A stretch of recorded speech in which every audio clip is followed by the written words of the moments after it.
A warm Belter Radio welcome now to Jayme from Maybe Soon. Well, thank you for joining me today, Jayme. Thank you very much for having me. Well, it's an absolute pleasure. Now, of course, we played some of your music recently on our indie show, so let's find out a little bit more about you and your enthralling music, shall we? Sure. All right, we'll start with then. So where did your love of music come from to begin with? I've always been pretty musical. When I was young, I did a lot of musical theater, which is also where my producing partner is kind of rooted. He's actually works professionally on Broadway, not right now since Broadway is closed due to the pandemic, but before it. And yeah, I think for me, I was doing a lot of musical theater and then kind of took a break from the music side of things for a while, and just kind of came back to it in the past about 2, 3 years.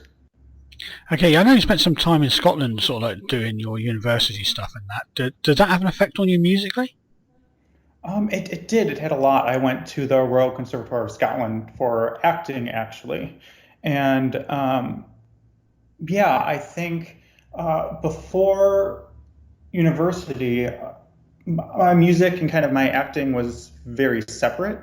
But being in a school that was all just drama and music all the time, it started to kind of evolve together, which I think is a big impetus to this project, Maybe Soon, because we're not just a music project, we're an audio-visual project. So each single we release has a visual element to it. So I've kind of tried to combine kind of the two elements there. Yeah, so you've gone down sort of electro pop route, haven't you? So are there any particular influences or artists that sort of like steered you down that line? Yeah, my own personal kind of influences are kind of more underground electropop. The biggest probably being Bjork, but Swedish artist Ionali has really inspired me. Pet Shop Boys. And it's interesting because the other half of Maybe Soon, Alan Bukowicki, he is a dueling piano player. So his musical influences come primarily from the top 40 hits of probably the past 5 decades, where I'm much more into kind of experimental artists. So it ends up kind of being a nice little balance between the two of us. So how did you two get together then? We've known each other for forever. We actually met at the Royal Conservatoire of Scotland, and then it just kind of happened organically. Outside of music, I work as an actor and a stunt performer, and he is a music conductor on Broadway. And we were just kind of talking about kind of wanting to do a passion project and what it would kind of look like. And then we just said, hey, let's just do one song, kind of see how we vibe working together and writing together. And it's kind of just been kind of now one song after the other. Yeah, so you got like this electro pop mixed face paint sort of thing. So how did that come about? That was very accidental.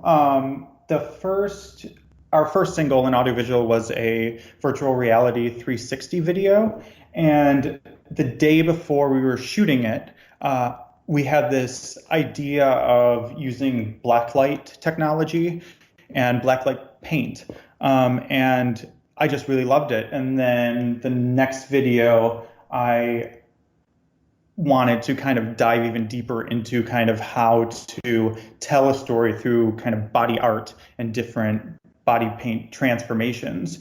And then it's kind of just evolved to being kind of a consistent way of how I can do it in different ways and explore different kinds of body art. Yeah, you mentioned a 360-degree video. Now, I watched that earlier on, and that's pretty cool, isn't it? I mean, that's so Yeah. different. How did you come up with the idea? I had worked I work as a stunt performer, a stunt fighter, and I've done quite a bit of kind of different video games and different virtual reality stuff on that side of the industry. And I kind of just really enjoyed it. I had worked on a project about 3 years ago, and we had access to a virtual reality camera, and I just thought, let's do this and kind of see. It seemed to fit with the whole idea of maybe soon kind of being just this thing we were doing as a passion project, just to do what we wanted to do without kind of any expectation. So we said, well, let's try virtual reality. Yeah, it certainly works very well. I must admit, it's something very unique. I don't think I've ever come across anything quite like it. Thank you. Okay, so you've got like 3 singles now, and was it Revere was the first one, which we're talking about. So how did you actually feel when that actually released to the world? How did it go down? Well, it was actually very interesting because we had the song finished, and then we made the music video to go along with it. And then based on the music video, we decided we wanted to change a lot about the song. So we actually went back into the studio and kind of remixed it just a little bit and changed it, and then kind of released the music video first, since it was the VR, and we kind of did it in a weird. I guess we promoted it more as if it was a short film than if it was a song, and it's been an interesting kind of balance of trying to kind of work the music side of things, but also kind of engage my film connections and our different connections kind of in different parts of the industry. Okay, you followed that one up with Everfall as well, didn't you? So I think that was the second one you did. Yes. So have you done like a sort of video for that one as well? There is. That one is much simpler, and it's basically just one giant evolution of the body paint. It's a little mesmerizing because a big part of it is just slow motion of a big bucket of body paint being dumped over my head, which was very messy and kind of cool to do. Yeah, I bet you had good fun doing that as well, didn't you? Yeah. Okay, so you got your sort of new single now, your self-titled one as well, and is it sort of like there's 3 of you in the video, isn't it? So where did you film that? That was filmed in LA. I've trained at a stunt academy called the Academy of Theatrical Combat for about 5 years now, and the woman who I fight with in the video is my teacher, and then Jake, the other guy who's doing the combat, is just a good friend. And we had been training for so long, but we never got to work together on any projects. So this was kind of my way to kind of just make that happen. I see. So do you come up with a sort of concept yourself, or do you sort of blab it around between a pair of you? Yeah, I try to make things as collaborative as I can. I normally come up with a very fleshed out concept and then throw it out there, and then basically just tell people this is the initial idea. I'm not attached to it in any way, whatever ideas you have, and then it kind of evolves. Originally, it was supposed to be a video where we had the fighting, but it was me in different relationships doing the same fight, slightly different with different people. And then it kind of evolved into this weird kind of them against me type thing. I see. So visual art is obviously very important to you. Now, I know COVID-19 sort of affected everything at the moment, but have you actually taken any of this on the road and done anything on the stage at all? We haven't yet. We're trying to get a few more songs recorded. We want to get an EP out with about 5 to 6 songs, and then we're going to start kind of looking at avenues to perform. Have you got sort of like any idea of sort of how this would come across in a live setting? There's a lot of different ways we can kind of do it. I would love, there's a new technology out of LA called AR Wall, which is basically giant LCD screens, and it can do basically what a green screen does, but live. So that's kind of the technology I'd want to try to incorporate in any kind of live shows, because we could create the environments of each video as if the audience is there. So that would be ideally what I'd want to do. Yeah, I didn't know if you sort of like could dabble with some sort of strobe lighting sort of effects and that sort of thing to sort of get an effect across, but that sounds much better idea. Yeah. Yeah, I did a lot of like immersive physical theater when I was in the UK. So I think it would be cool to kind of do shows in atypical places and have kind of more of an immersive kind of dance club environment to the shows as opposed to it just being a typical concert. So that would be another route we'd go. So how do you find sort of like being in the recording studio? It sounds like you like the technical side of stuff. So do you find the recording works pretty well for you? Yeah, I love being in the recording studio. Again, I like I'm just a very collaborative person. I'm much more comfortable with being able to like throw ideas out and bounce them off of other people, and that's pretty much what recording sessions to me are. And I think it creates a nice environment, especially when you find other people who are as collaborative, because then everyone feels there's just a freedom to express what you're thinking and kind of yes and what everyone's doing, and then it ends up being something well beyond what you ever had just originally in your head. Do you use the same studio to do all your work in, Jamie?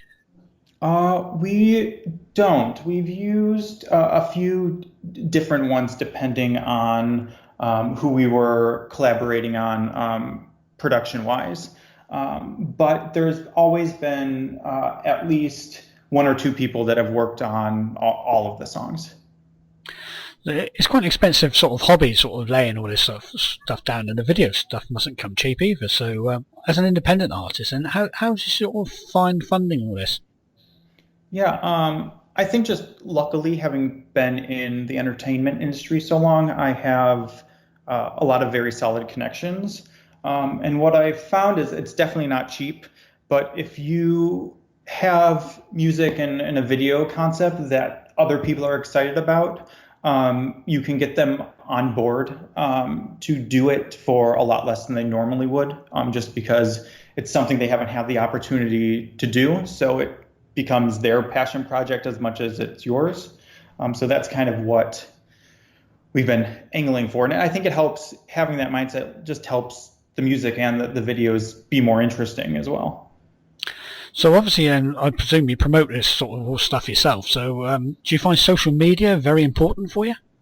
Yeah, I find I find it very important, but because we don't really have any, I guess, expectations for the project. It's really, like I've said, just kind of our little passion project. We're just kind of doing what feels right to us. So yeah, I'm on a lot of social media, posting regularly, but it's kind of we're on Instagram and Facebook and Twitter. And then we're just making a lot of video content. I know a lot of stunt performers, so I've had people kind of put together fights and put it to the music. I know a lot of dancers, so we've been kind of just trying to find a way to promote in a way that allows us to collaborate with as many people as possible. Okay, that makes sense. And I say, call in a few favours as well at the same time. Right. Everybody's happy. Okay, so you say you're planning to sort of like release a sort of an album or EP sometime in the future. So, are you going to release another single before then? Yes, so we have one more that we're working on and doing visuals for. That's unfortunately been stalled by the pandemic going on, but is nearly finished. So we're hoping to be able to release that one early fall, and then kind of analyze what if we want to keep doing the kind of single route so we can have an audio visual with each one, or if we want to move more towards kind of making a traditional album or. Yeah, I know. I've sort of, a lot of songwriters and singers that I've interviewed. A lot of them tend to sort of like go for the single route because it's a lot cheaper to produce and they can test the water easier as well. Yeah, and I think, I mean, just the way with streaming being so big in the way fans kind of digest music, I think it's kind of in a lot of ways more effective to just kind of have consistent content coming out versus putting out a whole album and having a few singles and then kind of having a gap where you're recording the next album and then kind of coming back. I think fans now kind of want stuff just continually to stay interested. So Yeah, I was looking on your website. You've got a quite nicely designed website there as well, haven't Thank you? you. You've got all your links and everything on there. So if people want to get hold of you, is that the best place to go? It is, yeah, and that's maybesoon.band. And going down in the future then, if this actually takes off, will you sort of like go down the route of maybe doing like t-shirts and that sort of thing, merch? Yeah, we're actually kind of in development of it because we'd like to kind of collaborate with local artists and see if we can kind of somehow combine merch that isn't just promoting the band, but promoting local artists and things like that. So that's kind of in the works right now. Yeah, so you've got quite a bit going on then, Jayme. Yes. And we know your mum is very supportive of you, of course, but she popped in our chat room as well. She did, yes. So have you got like a little network behind you to sort of help you and push you? Yeah, I mean, my family is very supportive. Anywhere the song plays, my mother is there. And yeah, I think kind of like I said before, I think a big part of why I decided to call us Maybe Soon and not just go by my name was I kind of wanted the collaboration to include anyone who works on any of the songs or any of the videos. So I feel like the network, my network's really growing and my fan base is growing just based on wanting to collaborate and bring new people into the project and kind of share ownership of it. Okay, then, Jamie, is there anything else we need to know about Maybe Soon here at Belter Radio at this time? Just that we premiered the music video for Maybe Soon today, so that's now on YouTube and Vivo. Okay, perfect then. So I think it's about time we heard one of your songs then, Jamie. So which one would you like us to play? We can play the new one, Maybe Soon.